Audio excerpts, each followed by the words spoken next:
Greetings, everyone. My name is Nicolette Hemingway, and I am the owner and operator of NIH Speaks LLC. And we're a career counseling services business located here in Myrtle Beach, South Carolina. I am a retired military officer with over 20 years of experience being on interview panels at the city, county, state, and federal government levels.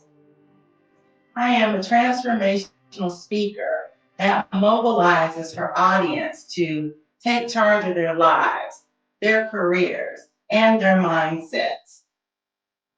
NIGH Speaks conducts interview skills workshops for adults, high school, and college students.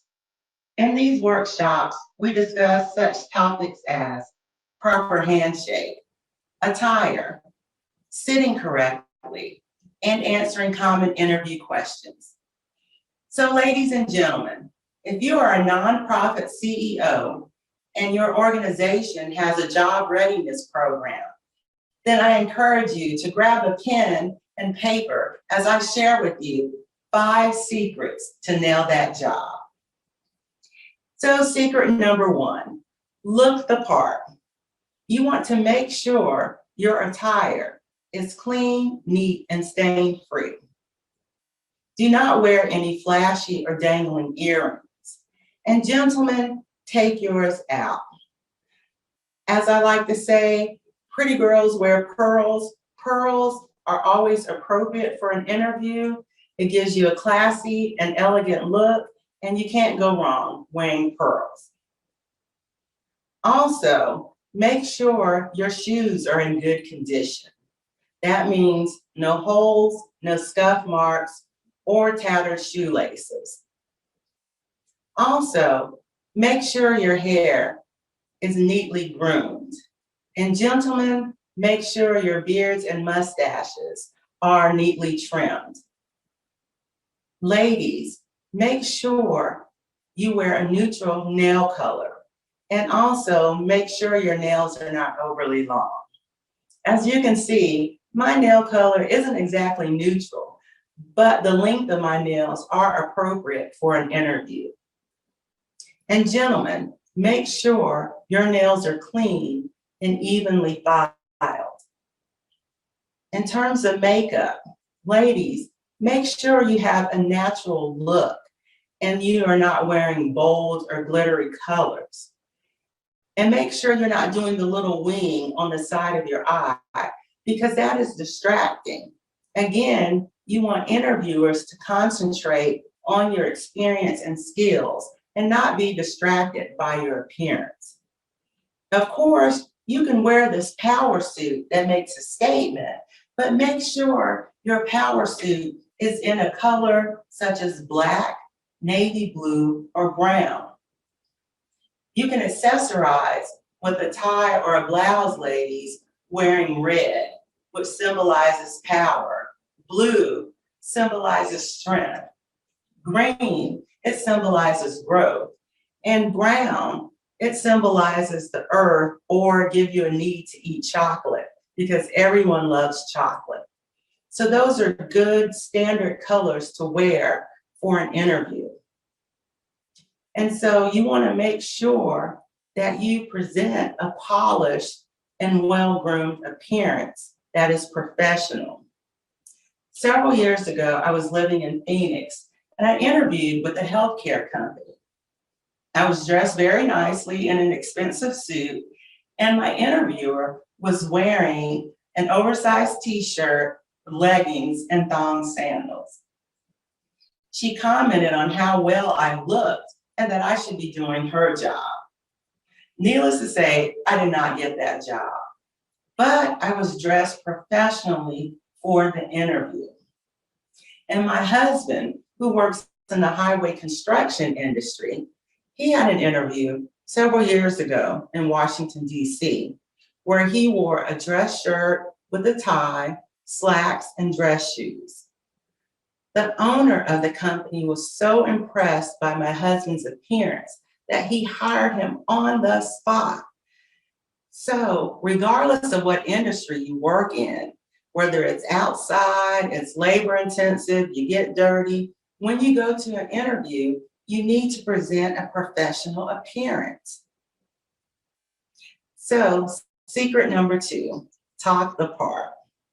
This is where you make sure you do your research on your organization that you're interviewing with. And this includes researching the job duties of the position you're interviewing for. You want to make sure that you know your answers to common interview questions. And depending on the industry, those questions can be behavioral, situational, or technical in nature. And this is why I got into the business of what I do. I was in college in my senior year, and I had an interview with the local bank. And being a senior, you know, you are cocky, you think you're going to get out and change the world, you think you're going to go out and solve all the problems, fix everything that's broken in your industry. You're just full of yourself. Well, a few days later, the interviewer, she called me back to tell me that I did not get the job. She also told me that I was dressed appropriately, but I struggled to answer some of the common interview questions. So of course, I ended up with a second interview, third interview, fourth interview, even fifth interview, still no job. And I was like, Nike, what are you doing? You know, what's going on?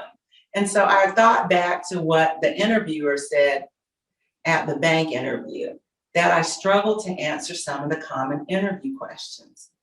So I started going to the library, researching books on interviewing techniques and resume writing skills.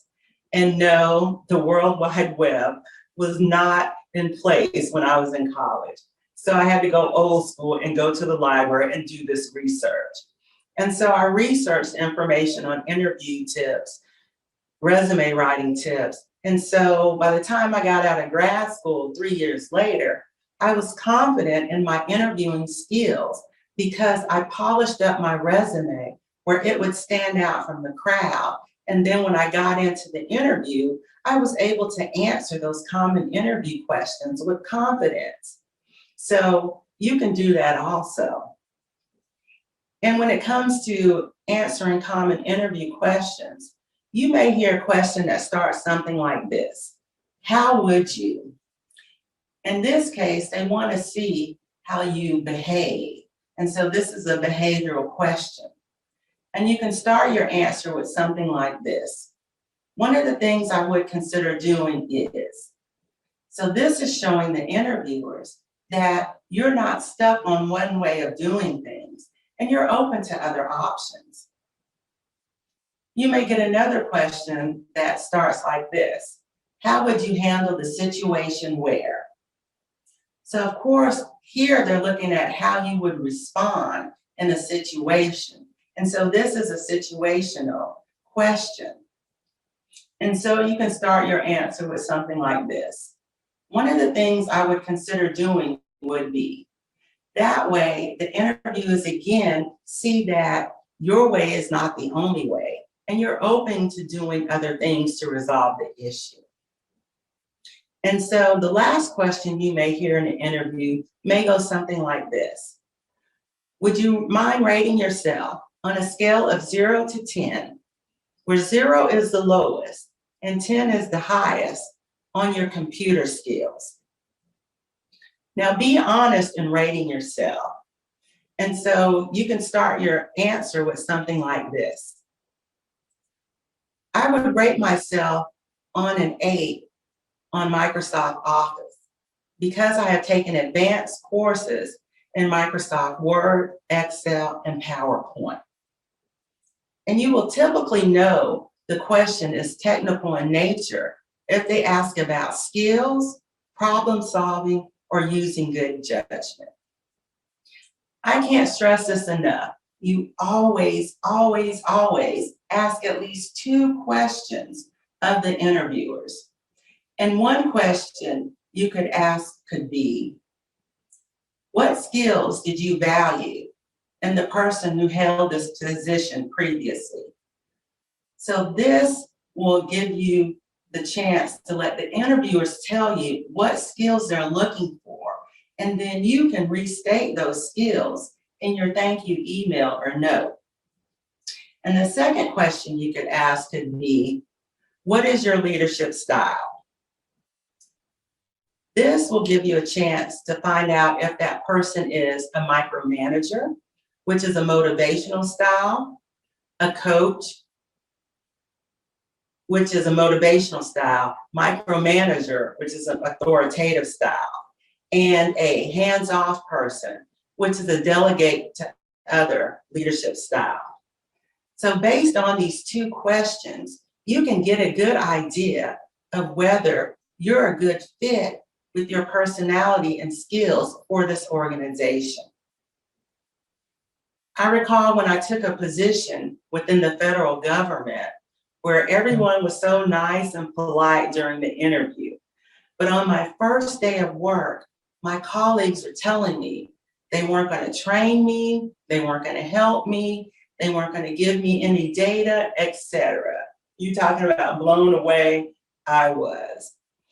I didn't realize that I walked into a conflict between my colleagues and supervisor.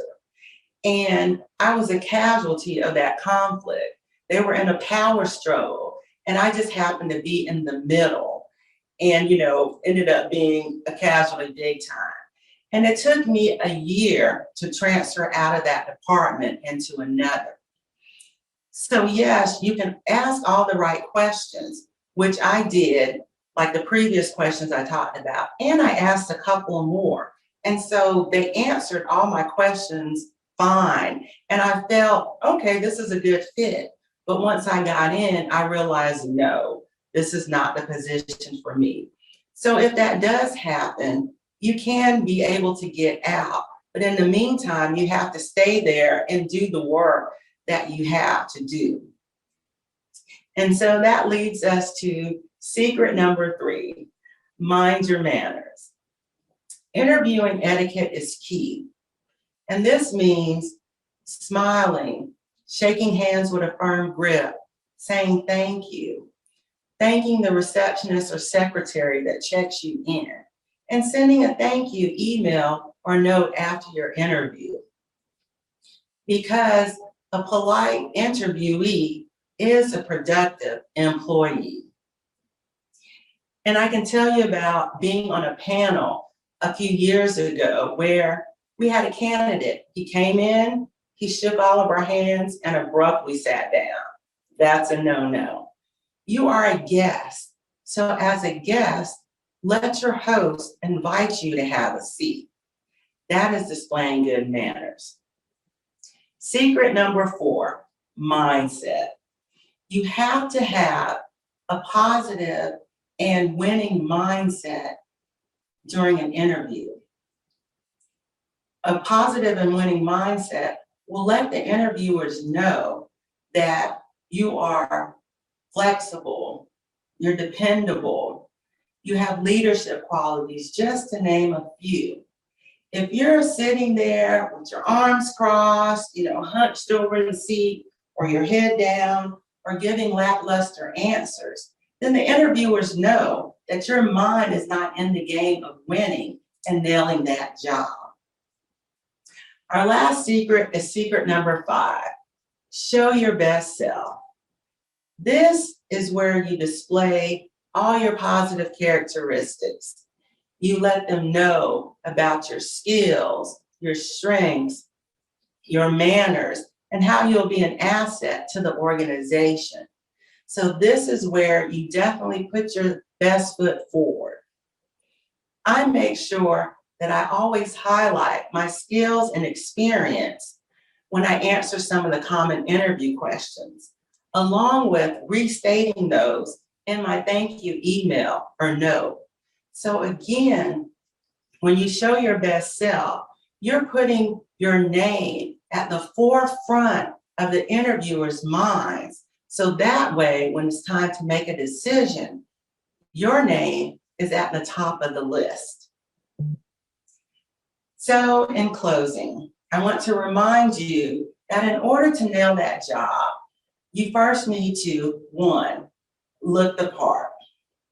You have to be professionally dressed from head to toe. So if you're not confident in how you look, then it's going to come across in how you conduct yourself during the interview. Number two, talk the part. Make sure you have done your research on the company. Ask questions of the interviewers and know your answers to common interview questions. If you are not confident in the answers that you give, then you will find yourself stumbling in your responses, and this is not good. Number three, mind your manners. Being polite is very important, and this includes smiling and eye contact and saying thank you, because this is letting the interviewers know that you're friendly, you're approachable, and that you're paying attention to what is being said during the interview. And I am from the South, and we have a saying that goes like this: good manners will take you a long way. And this is so true, because a polite interviewee is a productive employee. Number four, mindset. This is where you're showing a positive and winning attitude.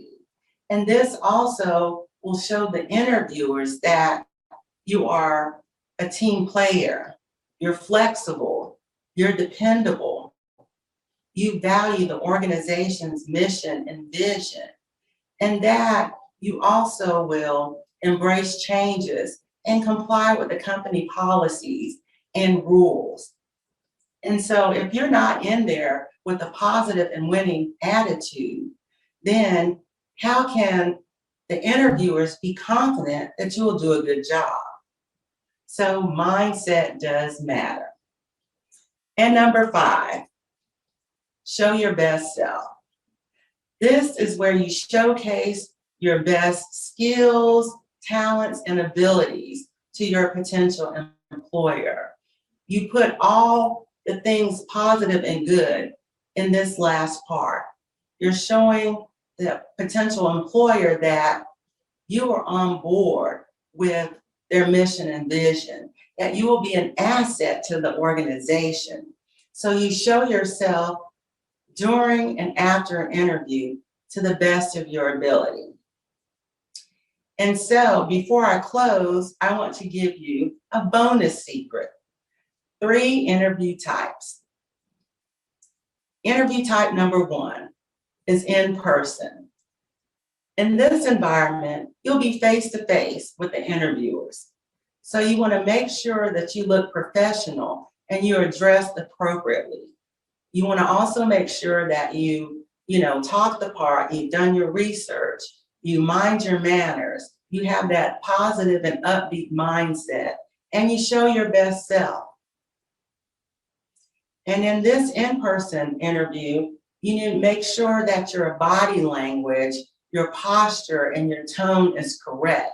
So make sure you practice in the mirror, your facial expressions, your body language, and listen to your tone to make sure it is pleasant and upbeat.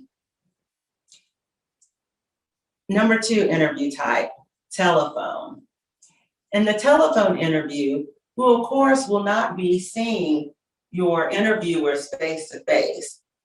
And so you want to make sure you set up your environment where it is quiet and there's no background noise or talking.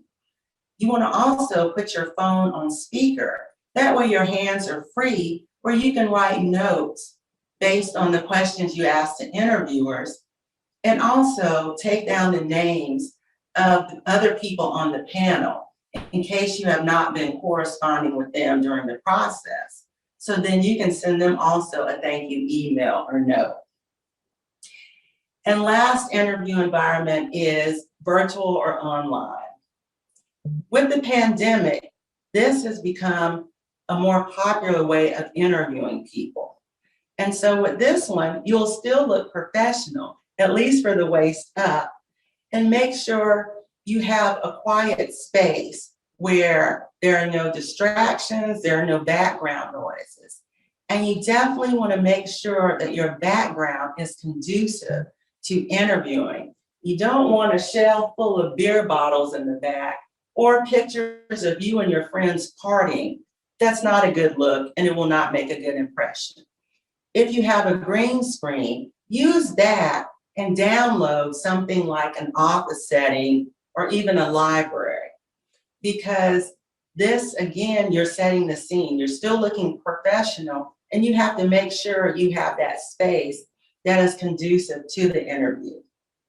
Now, with all three interviews, do not be surprised if they are panel interviews consisting of 2 or more people. And do not be surprised if people will come in and out of the interview. Like with the virtual and online, there are different meeting platforms such as Zoom, Skype, WebEx, Microsoft Teams. So those platforms, when you get the invite, make sure you accept it and download that particular application. And so again, you want to be prepared regardless of the setting. And if the owner of the company or even the vice president pops in and asks you a few questions, if you are confident and competent in your interviewing skills, then different people coming in and out will not rattle you. You will still be on point and still project confidence and competence. My name is Nicolette Hemingway for NiGH Speaks, LLC, and I thank you for your time today and letting me discuss with you the 5 secrets to nail that job. Now, if this keynote really intrigued you, I invite you to join me as I do my workshop on the ABCs of interviewing. Thank you.